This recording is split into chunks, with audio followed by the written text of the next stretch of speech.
नमस्कार. प्रादेशिक हवामान केंद्र नागपूरमध्ये आपलं स्वागत आहे. विदर्भासाठी दैनिक हवामान माहिती. सुरुवातीला मान्सूनची प्रगती बघू.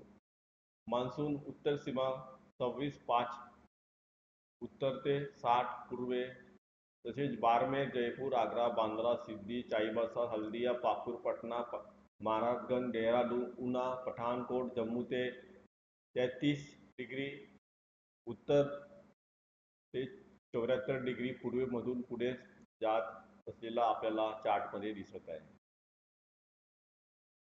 सायनॉप्टिक परिस्थिती बघू.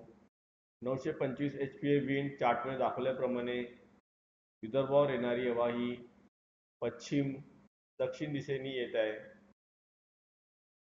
तसेच चार्ट नंबर 2 मध्ये सुद्धा विदर्भावर येणारी हवा ही पश्चिम दिशेने येताना दिसत आहे.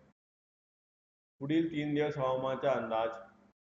पहिल्या दिवशी 1 जुलैला विदर्भामध्ये बुलढाणा, अकोला, अमरावती, वाशिम, यवतमाळ आणि वर्धा जिल्ह्यात सर्वत्र ठिकाणी पावसाची शक्यता आहे.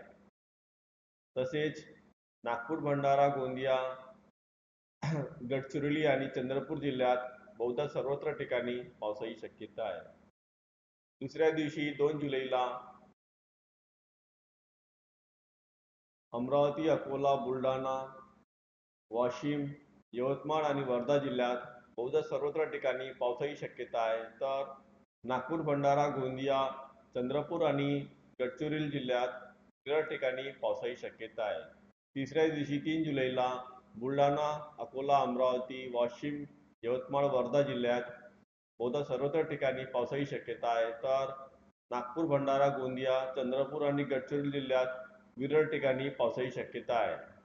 पुढील 3 दिवस हवामानाचा इशारा.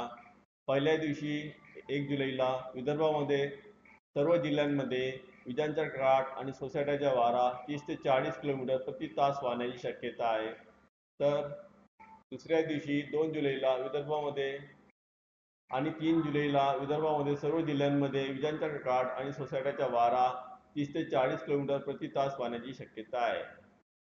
स्थानिक शहर हवामानाचा अंदाज सविस्तरपणे चार्टमध्ये दिलेला आहे. कमाल तापमान. पुढील 5 दिवसात कमाल तापमानात कोणताही मोठा फार बदल होणार नाही. हवामान माहितीसाठी इंस्टाग्राम, ट्विटर, फेसबुक, यूट्यूबवर हवामान माहिती बघू शकता. धन्यवाद.